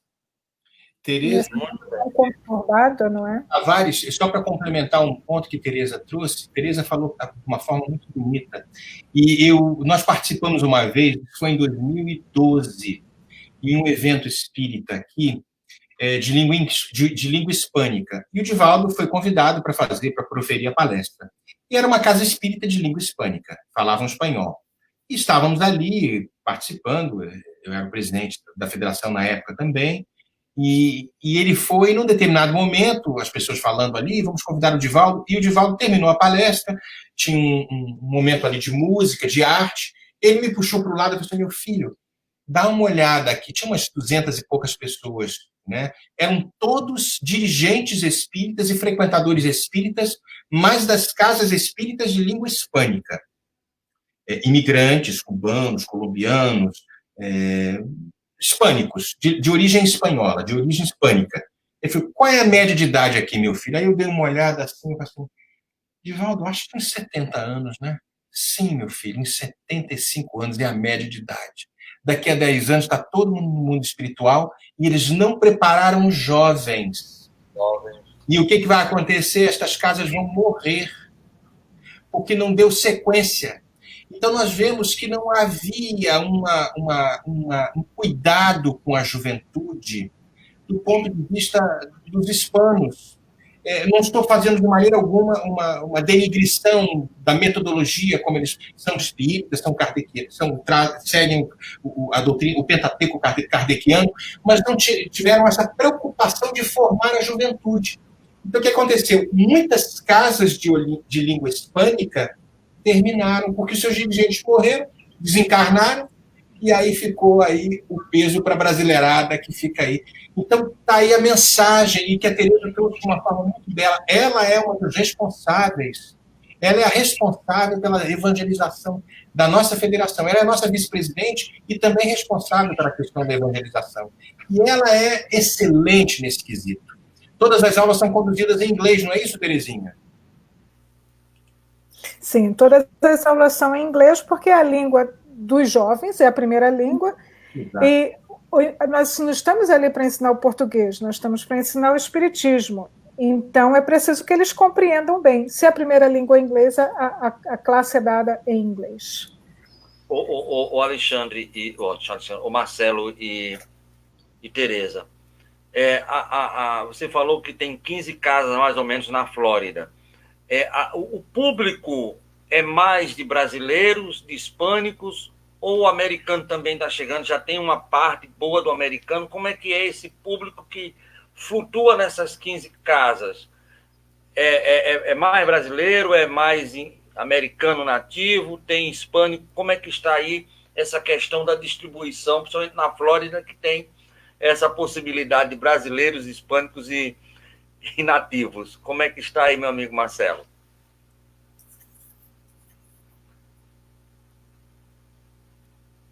Marcelo ou Tereza? Não, é você. Acho que o Marcelo saiu. Marcelo saiu aqui do... Então, a maioria ainda é de brasileiros, mas nós já temos muitos americanos chegando, até porque as famílias já estão mistas, não é? Já tem muito brasileiro casados com americanos, e aí já trazem o seu companheiro às casas, e temos bastante hispanos, até porque, principalmente Miami, em que a população hispana é muito grande. Então, existem estudos e trabalhos nas 3 línguas. O que, com o acréscimo de livros, porque eu me lembro bem, 20 anos atrás, realmente, nós tínhamos pouquíssimos livros em inglês. Nós já tínhamos mais alguns livros em espanhol, mas eram pouquíssimos em inglês. Mas hoje, com a possibilidade de ter os bons livros, os livros fundamentais, além da codificação espírita nas 3 línguas, facilita com que nós tenhamos trabalho nas 3 línguas. Então, se expande por aí. Mas a maioria ainda é de brasileiros. E aonde você para pensar assim, aonde tem casa espírita, em qualquer lugar do país tem brasileiro envolvido, sem dúvida alguma. O movimento espírita mundial é muito brasileiro, né? Exato. A Deus. Mas e essa juventude que você falou que as aulas são em inglês, teve esse encontro. Como é que o jovem brasileiro, mas morando aí, o jovem americano nativo, ou o jovem hispânico, morando aí, como é que ele está vendo essa questão das possibilidades do espiritismo? Os jovens estão, eu diria que eles estão se envolvendo mais a partir de agora. Tem um fenômeno que é muito engraçado, porque enquanto eles são crianças, eles vão para o centro porque são levados pelos pais. E aí eles vão crescendo e ainda vão meio que forçados pelos pais. Existe um momento em que eles saem, porque é comum o jovem, quando termina o high school, ele vai para outra cidade, depois retorna, e aí ele retorna à casa espírita.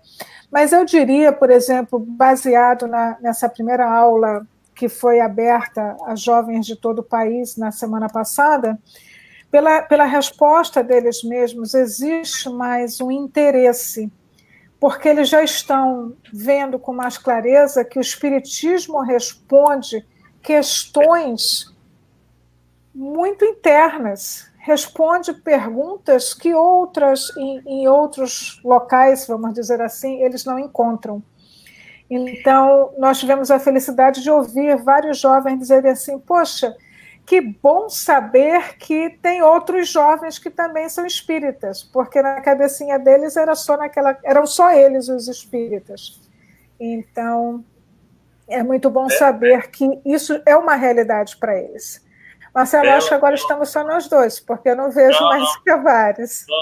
Não, eu estou aqui. É que só a minha câmera deu um problema. Marcelo, você então gostaria de complementar? Marcelo, você é o filho pródigo, você sabe, né? Você saiu e voltou, graças a Deus, foi rapidamente. Mas a Tereza falou da evangelização, que é a coisa para o jovem, né? É para a criança.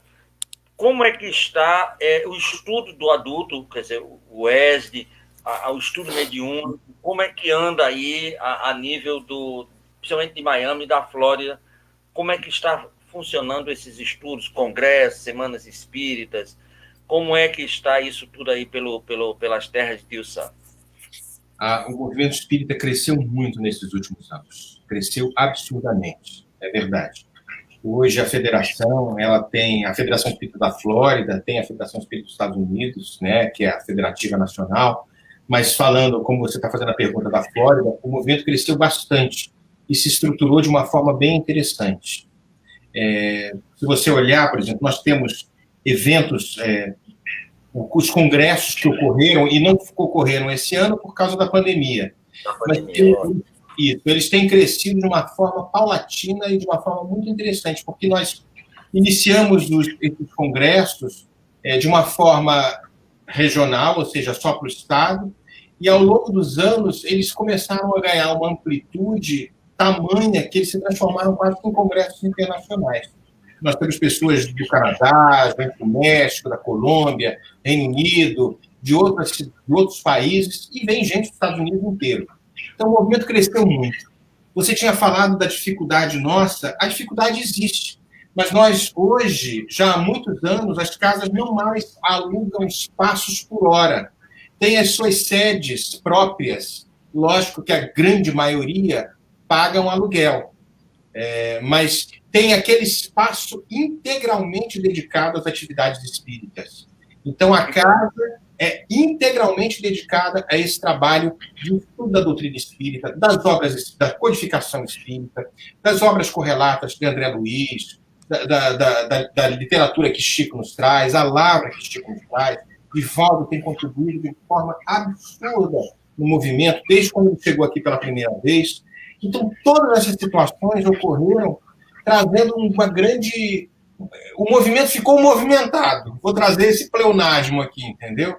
Mas é importante mesmo. Ele O movimento tem que se movimentar.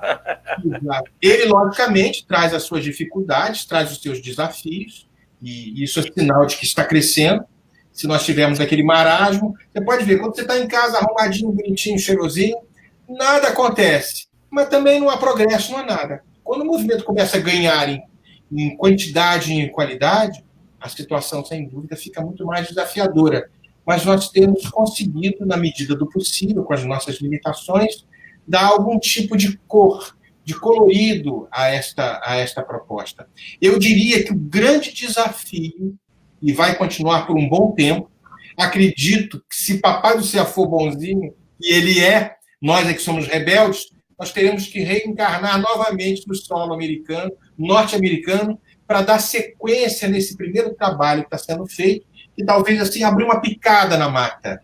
Essas pequenas estradinhas que estão sendo construídas, e os nossos jovens, falando a língua inglesa de uma forma muito natural, embora nós falemos o inglês relativamente bem, eles têm todos os trejeitos, o regionalismo, a cultura. Por exemplo, você vê um americano, um norte-americano que vai para Natal, aprendeu a falar em português, 10 anos falando português. Ele sempre vai ter um sotaquezinho, ele não vai entender os regionalismos locais, as brincadeiras, as piadas que nós fazemos como brasileiros, aquilo passa desapercebido. Então, eu imagino aqueles primeiros padres católicos, alemães, italianos, chegando no Brasil, 1800 e pouco. Imagina aquelas missas sendo celebradas com aquele sotaque carregado, meu Deus. As coisas como eram desafiadoras. E aí só sabia dizer amém. No final, amém. Levanta e senta. Levanta e senta. Marcelo, o que é a natureza maravilhosa? O que você falou agora, dessa questão da picada, de entrar e de voltar a reencarnar, há cerca de uns 30 dias atrás eu fiz uma entrevista com a Vanessa, da Rádio Kardec, e ela falou justamente a mesmíssima coisa. Olha, eu nem precisar voltar aqui, reencarnar agora como americano, falando a língua nativa, para que aí possa, nesse segundo momento, o espiritismo ir de vento em popa, certo? Para fechar o nosso bate-papo, eu queria saber, você me falou das 15 casas, da Federação da Flórida, tem a Federação Americana, aí você tem Washington, você tem Las Vegas, tem encontros regionais, de casa a casa, tem, como aqui no Brasil, que você sabe muito bem, se encontra dentro do próprio estado, dentro da própria região, dentro do próprio Brasil, nos conselhos federativos. Também temos essa vertente dentro do movimento espírita aí nos Estados Unidos, querido Marcelo e Tereza. Meu amigo, graças a Deus isso já ocorre. O movimento, sem dúvida, se comunica, os eventos acontecem, sem dúvida a internet é um advento fantástico que nos proporciona essa interatividade muito online, muito ao tempo. Então, por exemplo, você tem uma ideia, existem os congressos, os eventos, as conferências que acontecem todo ano pela Federação Espírita da Flórida, pela Federação Espírita dos Estados Unidos, as casas promovem os seus eventos, participam destes eventos, as situações que ocorrem com relação aos eventos de evangelização ocorrem e nós lançamos as mensagens, há uma interconexão, há uma comunicação muito mais ativa hoje do que foi no passado. E não estamos aqui colocando o passado, aqueles que estiveram à frente do movimento, como se estivessem atrasados de maneira alguma. Nós temos hoje a internet, nós temos hoje essas possibilidades, essas ferramentas online que ocorrem, que possibilitam feitos fora de série. Mas antes mesmo que essas plataformas virtuais estivessem aí sendo colocadas, como agora nós estamos conversando, vocês estão em Natal e a gente está aqui em Miami, isso já ocorria há mais de 10 anos, e isso é muito positivo. Eu tenho visto grandes progressos. E as coisinhas estão acontecendo. Então, eu vou te pedir uma coisa, Tavares. Ore pela gente, para que a gente não dê muita mancada, para que a gente dê poucas mancadas. Entendeu? Muito bem. Siga as orações. E vocês também daí orando por nós, que também nessa qualidade nós somos iguais. Tem um amigo nosso que diz assim, o plano espiritual, chega que lá vai Tavares errando de novo, o que é que a gente faz com ele, meu Deus? Chega lá vai Marcelo, e sempre é assim.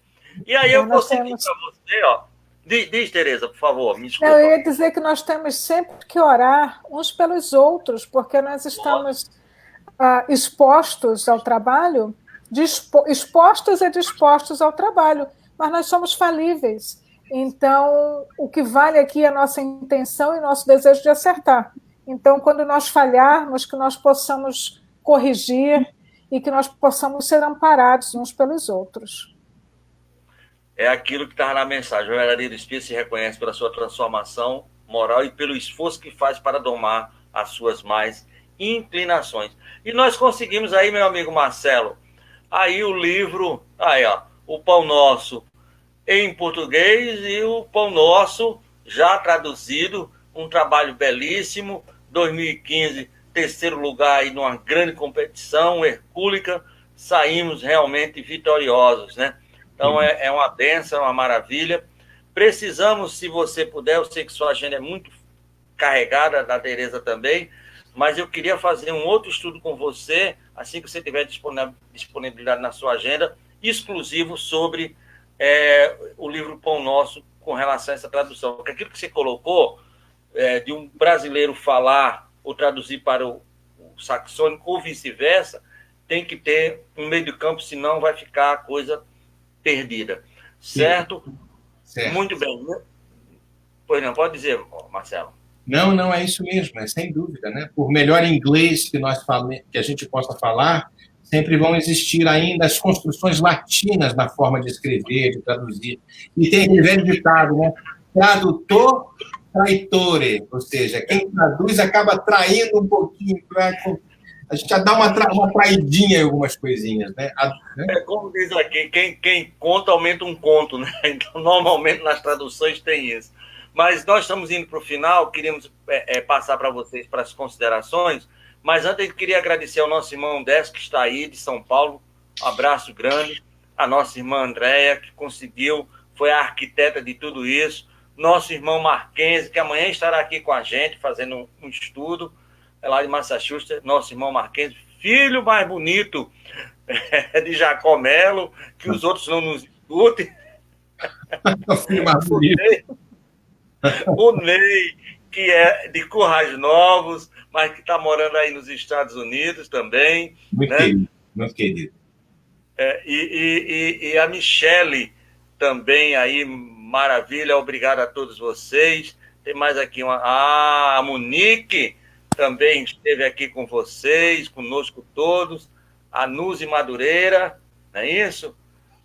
Muito bem, então... Maravilha, todo esse pessoal que assistiu, muito obrigado, que ouviu, que assistiu, muito obrigado. Eu tenho certeza que o Marcelo e a Tereza fez com que esse programa tivesse mais luz. Já a Estação da Luz, agora a Estação da Luz ao quadrado, ao cubo, vamos dizer assim. Mas aí quer pedir as considerações finais de vocês, mas antes a gente queria voltar aqui um pouquinho para falar sobre a nossa programação, né? Nós temos todo segunda e sexta, melhor dizendo, nós temos o nosso... Deixa eu trazer para cá, que aí eu sem mostrar fica difícil. Desculpa. Agora. Nós temos aí, deixa eu só tirar aqui. Temos também a Valéria, ó. A Valéria também disse aí, muito obrigado. Então, toda segunda e sexta nós temos às 8 horas da manhã um programa com o nosso irmão Amadeu Ferreira, nos domínios da mediunidade. Nas terças-feiras, amanhã, nós teremos o programa com o nosso irmão Décio Soares, de São Paulo, Construindo Pontos para o Futuro. Ele vai falar sobre o aniversário de uma casa em Bahia, Deixa eu ver se eu consigo aqui o nome lá da cidade, que ele colocou aqui para a gente, é Calulê, na Bahia, meu amigo Décio Soares. Na quinta-feira, na quarta-feira, melhor dizendo, nós temos o nosso irmão Alexandre Santos, aqui de Natal, às 8 horas da manhã, fazendo o programa Filosofia, Ciência e Moral. E amanhã, olha aí, o bonitão, né, do meu amigo Marquense Melo, nosso querido Tatá, lá do Centro Espírita Cortina de Luz, lá de Massachusetts, vai falar sobre uma frase de Jesus muito bonita. Eu, porém, vos digo, e a gente vai querer saber o que foi que Jesus falou amanhã na vida do nosso irmão Marquense, nosso querido Tatá. Na quarta-feira, nós teremos o nosso irmão Edson Barbosa e Fábio Dionísio, do Centro Espírita Recanto de Luz, Irmã Sheila, de São Paulo, falando sobre medicina da alma. Valendo salientar que o Edson Barbosa, há 35 anos, que trabalha com medicina da alma lá no Irmã Sheila. Na quinta-feira, volta aqui, Tavares, nós teremos uma homenagem ao nosso irmão Ismael Ramos das Neves, aqui de Natal. Ele viveu, e o Espiritismo, e nós devemos muito, porque era um verdadeiro homem de bem, conviveu com Chico Xavier durante 18 anos, fundou inúmeras casas aqui, é um exemplo de um homem de bem. E vamos fazer, já está no plano espiritual, inclusive já tem casas espíritas aqui no Rio Grande do Norte com seu nome, e sempre foi o maior baluarte do espiritismo aqui em terras potiguares. Isso na quinta-feira. Na sexta-feira nós teremos programa com o nosso querido Carlos, da Federação Espírita Brasileira, o irmão mais velho do Geraldo, e vai falar sobre o estudo do espiritismo em época de pandemia. Isso na sexta-feira. E no sábado, encerrando a nossa semana, o nosso irmão André Siqueira, que é aqui de Natal, viu, meu amigo? Marcelo de Tereza, mas está radicado em Brasília, é o filho mais querido, que o Alexandre não nos escuta também, do nosso irmão Fídia Nicolau de Siqueira, vai falar sobre as parábolas de Jesus, é um amigo do peito de longas e longas datas. Então, essa é a nossa programação, sempre às 19 horas e às 8 horas também. Às 8 da manhã nós também temos programa ao vivo. Meu amigo Marcelo, eu só posso dizer uma palavra a você, meu amigo, chama-se gratidão. Muito obrigado. Pelo trabalho que você realizou em 20 minutos, fazendo uma síntese. Poucas pessoas eu vi fazer uma síntese tão bonita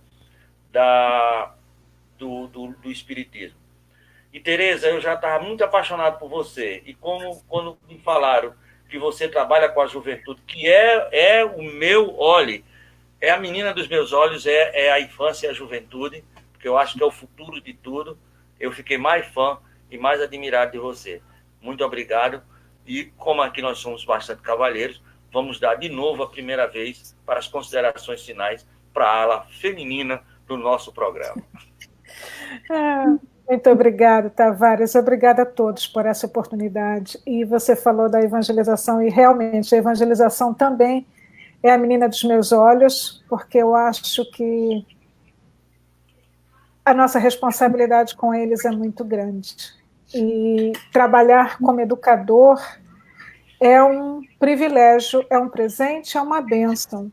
E nós abraçamos isso com todo o amor, com todo o coração, e nos esforçamos cada vez mais por poder levar para eles essa mensagem de maneira clara e num nível de alegria, falando do espiritismo com alegria, com disposição, para que eles vejam que o espiritismo não é uma coisa que se faz na casa espírita e que evangelho não é simplesmente um livro que se carrega debaixo do braço.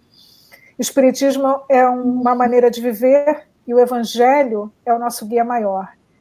Então, fica aqui minha gratidão também por essa oportunidade de falar do evangelho, porque antes de sermos espíritas, somos cristãos. E Jesus está no leme e, mais do que nunca, precisamos lembrar que ele está no comando e que precisamos confiar. E quando se fala do homem de bem, se fala de amor. Quando se fala de amor, se fala de confiança. Então, o nosso amor para Jesus se revela através da nossa confiança, na certeza de que tudo que nos acontece, existe um motivo para que isso esteja acontecendo e que nós temos força suficiente para suplantar qualquer dificuldade. Então, a minha palavra final é gratidão também. É o que nos faz, o que nos garante a felicidade é sermos capazes de sermos gratos. Adorei Jesus no Leme. Perfeito. Podia ser mais tranquilo e mais arrebatador do que isso. Mas, meu amigo Marcelo, aí ela falou um negócio da evangelização e eu esqueci, e o Espírito me falou agora, e eu vou demorar mais um pouquinho, pedir permissão aqui ao Espírito. 5 minutinhos só, meu irmão, mais a mais. Vocês não vão ficar chateados. Me diga uma coisa, eu perguntei tudo, só não perguntei uma coisa. E a arte espírita, como é que está aí nos Estados Unidos em relação à música, a teatro? Porque aqui no Brasil está bombando, graças a Deus, a juventude principalmente está. E desculpa estender, como é que está? Temos aí um movimento artístico norte-americano em relação a teatro, a dança, a música, a poesia, meu querido? Tem um movimento artístico, ainda ele é pequeno, sem dúvida, mas eu creio que seja uma das principais pontes entre o jovem e o movimento espírita, porque o jovem vai ser atraído muito por essas questões relacionadas à arte. Embora ainda seja muito modesto a nossa situação, porque com a quantidade pequena de casas espíritas e com ainda estou comparando ao Brasil, e ainda a grande prioridade, o estudo e a disseminação das obras espíritas, eu acho que a arte vai estar ainda consagrada a um número pequeno de casas que se afeiçoaram a esta proposta. Por exemplo, nós temos um grupo em Orlando, que fica no centro da Flórida, uma casa muito especial, um casal que organizou um grupo de arte e eles passam a fazer eventos. Agora não, esse ano ficou restrito, mas em comunhão com uma outra casa do estado da Geórgia, que é um estado imediatamente ao estado da Flórida, na cidade de Atlanta. E eles fazem um encontro chamado Encontrar-te. Encontro com arte. Encontro com arte. Aí são poesias, declamações, versos que eles trazem, peças teatrais que são apresentadas, como os jovens são envolvidos, tem as músicas, e estes encontros começaram a acontecer de uma forma um pouco mais efetiva, e a Tereza me corrige, talvez nos últimos 3 anos, 4 anos, Tereza, algo nesse sentido. Mais ou menos. Então começa, Tavares, alguns, lógico que não é que nunca houve, sempre houve, né? Mas talvez vou colocar nos últimos 4, 5 anos, uma maior atenção a esses empreendimentos ligados à arte. E eu espero realmente que seja uma coisa muito boa que está acontecendo. Acredito que seja muito. Vamos torcer que isso ocorra cada vez mais. E conta aqui com a gente, porque agora a prece a gente vai acelerar aí para você. Você pediu, sem pedir, eu já ia fazer, imagina você pedindo. E falar em prece, eu vou ser mais uma vez cavalheiro e pedir à dama, né, que nos brinde, já que foi o cavalheiro que nos brindou com a prece inicial, que você nos brinde com a prece final. E meu amigo Marcelo, eu queria ver essa questão do livro, do Pão Nosso, e se você puder falar com esse pessoal aí de Atlântida e você falou 2 cidades, só decorei Atlântida. Atlanta e Orlando. Atlanta e Orlando. Para a gente fazer um programa com relação à arte, porque eu sou muito também ligado à questão da arte, eu acho que é muito importante, é algo que pode dinamizar muito, como está dinamizando aqui no Brasil. Muito obrigado, meu amigo. O débito que eu tenho com você é muito grande, com Tereza é maior ainda, e eu só vou ter condições de pagar nas próximas encarnações, porque essa eu vou ficar devendo a vocês. Nós que agradecemos, Tavares, com certeza. Obrigada. Nos brinde com a prece, por favor. Ok. Vamos, então, elevar o nosso pensamento ao alto, agradecendo a Deus, nosso Pai, a Jesus, nosso Mestre e Irmão Maior, e a toda a espiritualidade que nos acompanhou nos trabalhos desta noite. Que todos possamos sentir o seu amor, a sua paz. Que possamos, ao terminar o estudo da noite, voltarmos às nossas atividades encorajados, fortalecidos, lembrando que o Pai é Pai de amor, Pai de misericórdia, e sendo Pai de amor, está conosco a todos os momentos, lembrando-nos que também temos Jesus, nosso irmão maior, que não nos abandona jamais, e que ainda temos os bons espíritos a nos orientar, a nos acompanhar, a nos proteger, que possamos lembrar que temos um amigo fiel que nos acompanha a todos os momentos, nosso anjo da guarda. Com todo esse grupo de amor que nos acompanha, nos tornamos pessoas mais fortalecidas, fortalecemos nossas esperanças, fortalecemos a nossa fé e nos colocamos à disposição de servir ao nosso próximo em todas as oportunidades que surjam e que possamos sempre ser capazes de amar, de perdoar, não apenas ao nosso próximo, como a nós mesmos. Que esse momento de luz, que essas vibrações se espalhem em todo o nosso planeta, que toque todos aqueles corações sofridos, que eles também possam sentir essa paz e essa esperança que sentimos nesse momento. Uma vez mais, profundamente agradecidos pela oportunidade, encerramos esses trabalhos. Em nome de Deus, nosso Pai, Jesus, nosso Mestre, e dos Espíritos dirigentes desta rádio, desta casa. Que assim seja. Graças a Deus. Muito obrigada, Tavares. Aqui no Brasil é dia do amigo, hoje, eu não sei se aí é, mas eu só quero dizer o seguinte, que eu ganhei 3. Muito obrigada.